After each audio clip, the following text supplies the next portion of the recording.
The police flashlight cut through the dark, landing on Mara Yates as she crouched beside my smart meter screwdriver in hand.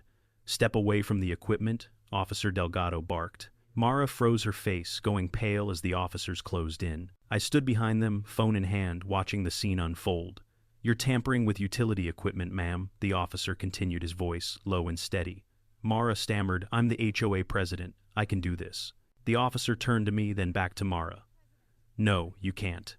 As her attempts to explain crumbled, I hit send on the video. This wasn't just a neighborhood spat anymore. The twist: she didn't know I had a backup plan, and I was ready to make sure it was her last mistake. Mara Yates wasn't just the president of the Cedar Hollow Estates HOA.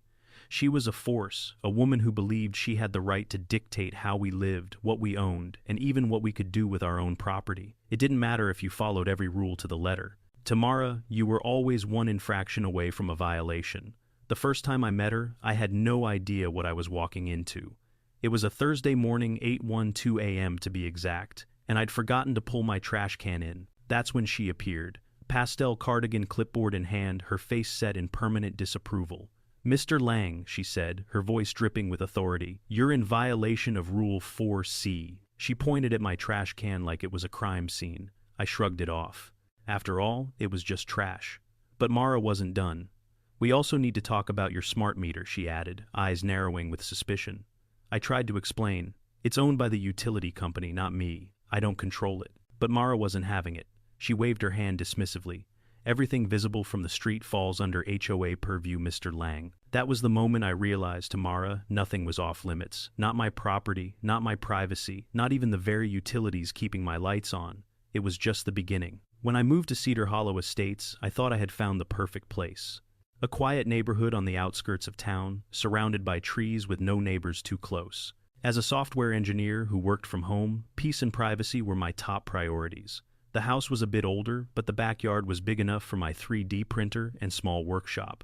I could live here in peace, no drama, no noise, just the hum of my computer and the occasional bird call. The HOA seemed like an afterthought. It wasn't much different from other suburban associations, rules about lawn care, trash cans, and parking. Nothing out of the ordinary. I paid my dues, mowed my lawn, and enjoyed my quiet life. But then, I got the letter. It came from Mara Yates, the HOA president. Apparently my smart meter installed by the utility company wasn't in compliance with HOA standards. It was gray, not the required sandstone color, and therefore violated the HOA's aesthetic rules. I was baffled. It was just a meter, and it belonged to the utility company, not me. But Mara insisted that I had to submit an application to the Architectural Review Committee for approval. I figured it was just a minor issue, so I ignored it. But soon after, Mara showed up at my door. Apparently my trash can had been left out too long by 12 minutes. I was shocked by how much attention she paid to these small infractions. "You're in violation of Rule 4C, she said, her voice stern, as if I had committed a crime. And then she added, "We also need to talk about your smart meter." It was then that I realized Mara wasn't just about enforcing minor rules. She was obsessive, overbearing, and looked for ways to control every detail of her neighbors' lives. I couldn't understand why she was so focused on me, but it was clear that I was now in her sights. This wasn't about community standards. This was about power, and Mara wasn't going to stop until she had complete control. It started with a letter. Mara Yates, the HOA president, claimed that several neighbors had noticed an increase in power bills since I moved in. The letter suggested that I was running industrial equipment in my garage, specifically targeting my 3D printer. The letter's tone was accusatory, implying that I was somehow causing problems for the entire neighborhood. I shrugged it off. It was just a printer, a hobby. But the next note arrived a week later. This one claimed that my electricity usage was unusually high and was bothering other residents. It felt like an attack, even though there was no real threat behind it. Still, Mara wasn't finished. Every few days, another passive-aggressive message would show up, each more ridiculous than the last. She complained about the brightness of the lights in my workshop, and even hinted that my activities were disrupting the peace. It wasn't enough to make me react yet, but the constant pressure started to weigh on me. I wasn't doing anything wrong yet. Mara was intent on making me feel like I was. Each note felt like another step in her campaign to control every aspect of my life. The tension didn't let up. One afternoon I came home to find Mara standing right next to my utility meter clipboard in hand. She was peering at it like it held the answers to the universe. I need to inspect your breaker box, she said briskly, as though she had every right to be on my property. I froze. What are you doing here? We're conducting a routine inspection, she replied, not even bothering to explain. I looked at the no trespassing sign on the utility box. This is private property, I said. You can't just walk onto my land without permission. Mara didn't even flinch. We outrank stickers, she muttered. She was blatantly trespassing, and I knew it. But she continued, completely ignoring my boundaries. It was a clear violation of my rights, but what could I do? She was the president of the HOA, and I felt like I was the only one standing in her way. A week later, things escalated even further. I was in my garage when the lights flickered just for a moment, but long enough to catch my attention. It was the kind of thing that happens with old power lines or during the summer when the grid's under stress. I didn't think much of it. But that evening, Mara posted a message in the neighborhood Facebook group. Residents experiencing flickering lights should be aware that certain people have been installing hacker devices on their property. The post was vague, but it was clearly aimed at me. She went on to claim that my smart meter was somehow causing problems with the electrical grid. Within days, more letters appeared in my mailbox. Each one was more absurd than the last accusations that my smart meter was emitting dangerous radiation, causing headaches, insomnia, and even moral decay. It was as if Mara had crafted some conspiracy theory out of thin air, all aimed directly at me. I started to feel like I was living under a microscope, and every move I made was being scrutinized. My peaceful life was being chipped away, bit by bit. Then came the moment when Mara's harassment crossed the line into something far more serious. I was at home one afternoon when I saw Mara and two board members standing near my meter again. This time they were actually trying to open the breaker box. I stepped outside, my frustration bubbling over. "What are you doing here?" I demanded. Mara looked up unfazed. "We're conducting another inspection. Your equipment is not in compliance." I couldn't believe it. "You don't have permission to be on my property. You can't just show up whenever you feel like it." Mara didn't even blink. "We have the authority." I was done. I grabbed my phone and called the utility company to confirm everything was in order. When they assured me that my meter and breaker box were perfectly legal, I fired off an email to the HOA demanding that they stop trespassing. I told them that if they didn't, I would be forced to report it. Mara's response came within minutes. "If you won't comply, we have other methods." It was a thinly veiled threat, and I realized just how far she was willing to go to make me bend to her will. That night, everything changed.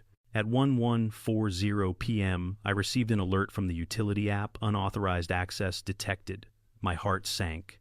I quickly checked the camera feed on my phone. There was Mara, flashlight in hand, screwdriver at the ready. She was crouched beside my smart meter, trying to pry open the tamper seal. Her two backup board members stood behind her nervously, watching the scene unfold. I couldn't believe what I was seeing. She was actually tampering with my property. Without thinking, I called 911. "I have a situation," I said, my voice calm, despite the panic rising inside me. "My HOA president is attempting to break into my smart meter. I've got video footage." The dispatcher was quick to respond. "We're sending someone right away." By the time the first patrol car arrived, Mara was still trying to wedge the screwdriver into the meter housing. When the officers stepped onto my property, she froze. The jig was up. The officers quickly assessed the scene. The utility technician arrived shortly after, confirming that the tamper tag on my meter had been broken, and that this was indeed a felony in many jurisdictions. Mara, realizing she was caught, tried to play her card. "I'm the HOA president," she snapped. "I have the authority to enforce compliance in this neighborhood." The officer turned to her, his eyebrow raised.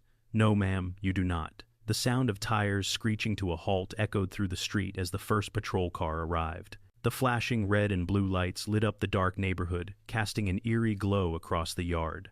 Mara, still standing near my tampered meter, with a screwdriver in hand, froze. Her eyes locked on the officers as they stepped out of their car, and for a moment she seemed to think she could still control the situation. "I'm the HOA president," she snapped, trying to regain some semblance of authority. "You can't arrest me." Her voice trembled, slightly betraying her panic. "I was just enforcing compliance." The officer who stepped forward didn't flinch. "Ma'am, you are tampering with critical infrastructure and you're trespassing on private property. You're being detained." Her usual arrogance vanished. I stood quietly in the background, watching it all unfold, my phone still recording the entire scene. The neighbors, peeking from behind their curtains and doorways, were beginning to take in what was happening. Mara's grip on her screwdriver tightened, but the fear in her eyes told the real story. The officer turned to me. "Do you wish to press charges?" Without hesitation, I replied, "Yes." I want to press charges for tampering with my utility equipment and for trespassing on my property." Mara's face went white.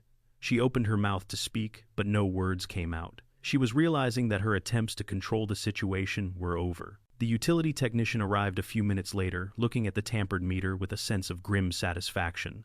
"That's a felony," he said, kneeling down to examine the broken seal. The officers took photos of the scene while I sent the video footage from my security cameras directly to the authorities.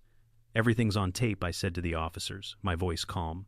"She's been caught red-handed." Mara glanced from the officers to me, her face a mix of disbelief and anger. She tried to speak, but her words faltered. This is just a misunderstanding," she stammered. "I was trying to protect the community." The officer raised an eyebrow, his tone firm. "No, ma'am. You were tampering with infrastructure and violating the law. You're not above the law, regardless of your title." Mara's attempts to justify her actions crumbled under the weight of the evidence. The technician handed over the video footage from my security cameras showing exactly how Mara and her accomplices had tried to break into my meter. The images were clear and undeniable. The officer turned to Mara. "You're under arrest for tampering with critical infrastructure, tampering with utility equipment, and trespassing on private property." Mara's face turned a shade of pale I had never seen before. The weight of her own actions finally hit her. The woman who had once held all the power in the neighborhood was now standing before the officers vulnerable and exposed. Mara's confidence evaporated as the officers moved in to cuff her. She stammered, her voice trembling. "I was just doing my job. I was trying to protect property values. This is a witch hunt." Her defense fell on deaf ears. The officers weren't interested in her excuses. They had seen the evidence, and they had their orders. She was caught in the act, and there was no getting out of it. The other HOA board members, who had been standing by her side, now looked uncomfortable. One tried to speak up, but his voice was shaky. "Mara, maybe you went too far." But Mara wasn't listening. She pulled against the officer's grip, shouting, "This is unfair." But her voice was already losing its authority, and with every passing moment, her control over the situation slipped further away. As the officers led her away, I couldn't help but feel a sense of justice settling over me. Mara had caused so much unnecessary grief and tension in my life, and now she was finally facing the consequences. The neighborhood was quiet now, the streets almost still, as the scene unfolded. Mara's once vibrant and dictatorial presence in Cedar Hollow Estates had been shattered. Her power was gone, and the grip she had held over her neighbors who had quietly followed her lead was now broken. The weeks after Mara's arrest felt like a slow exhale, the tension in Cedar Hollow Estates gradually dissipating. I could almost feel the weight lift off my shoulders as the neighborhood returned to a normal, quiet rhythm. Neighbors who had once stayed hidden behind closed curtains now greeted me with smiles and nods. The atmosphere was different, lighter. The first neighborhood meeting after Mara's downfall was held at the Hawthorne Community Center, and it was packed. Every seat was taken, and people were standing along the walls. For once, no one seemed afraid to speak their mind. "I've never seen this many people at a meeting before," one neighbor joked as we shuffled into the room. But there was a genuine sense of relief. Mara's reign of micromanaging and bullying was over. The HOA was no longer a source of fear. It was becoming what it was meant to be, a simple, guiding body that maintained community rules, not a dictatorship. I stayed mostly in the back of the room, but I couldn't help but feel a small sense of pride. I had stood up, and in doing so, the entire neighborhood had been freed from Mara's control. 2 weeks after Mara's arrest, the HOA's attorney addressed the board at a special meeting. As you all know, he began there was an incident involving the president, Miss Mara Yates, where she attempted to tamper with a resident's utility equipment. His voice was stiff professional, but the room felt charged with an energy I hadn't seen before. "Miss Yates has been charged with criminal mischief and interference with critical infrastructure," he continued. "She is facing a year of probation, a fine and community service, which she has already begun serving. We also face the possibility of civil penalties from the utility company, which we are still in discussions with." The treasurer cleared his throat and adjusted his glasses.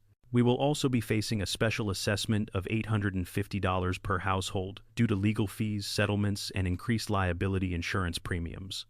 The room went silent. I could feel the collective shift in the air as people turned their eyes toward Mara, who had been sitting at the front of the room.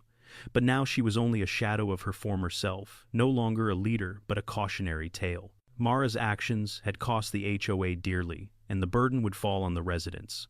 The board, once full of people, too afraid to speak out against Mara, now openly discussed the damage she had done. It was clear that the HOA would be undergoing significant changes. The real twist came a few days later when I received an unexpected letter from the HOA. It wasn't a fine or another complaint. Instead, it was an apology. "Dear Mr. Lang," the letter began. "We, the new HOA board, would like to formally apologize for the actions of our previous president, Mara Yates. Her behavior was not in line with the values we wish to uphold as a community. We regret any distress caused by her overreach, and assure you that we will not enter your property without permission in the future. We are also crediting your next HOA fee with a $100 goodwill adjustment to help cover the legal fallout." It was a small gesture, but it was enough. The neighborhood had taken its first step toward healing, and I felt a quiet sense of closure. Mara's criminal case didn't land her in prison, but the humiliation and legal consequences were enough to change her life. She spent her Saturdays at a county energy conservation fair, handing out brochures about respecting utility infrastructure, while standing beside a demo smart meter. I happened to pass by one afternoon, and we locked eyes. I couldn't resist. I lifted my reusable tote bag. "Hey, Mara, how's it going?" Her face twisted into a grimace, and she muttered something under her breath before turning away to hand out another brochure. I smiled, knowing that for once, karma had done its job. Back in Cedar Hollow, things were different. The new HOA board passed a resolution, officially barring anyone from interacting with utility-owned equipment, dubbing it the Mara Clause. The neighborhood was finally free from the oppressive rules that Mara had enforced. People were more open, more relaxed, and perhaps most importantly, more united. As for me, I got back to my life. I worked in my workshop, printed more 3D models, and occasionally checked my cameras to make sure the only intruders were the raccoons that liked to wander into the yard. I installed a small sign beneath my meter that read, "Smart meter, do not tamper, calls the cops faster than I do." A few weeks later, a few more houses down the street had similar signs, some with more creative wording. But for once, Cedar Hollow was a neighborhood where the rules were fair and the people could breathe easy again. As for Mara, she learned the hard way that controlling a community doesn't mean controlling people's lives. She might have had the power to push everyone around for a while, but in the end, it was her own actions that turned the tables. And the community. It had taken back control,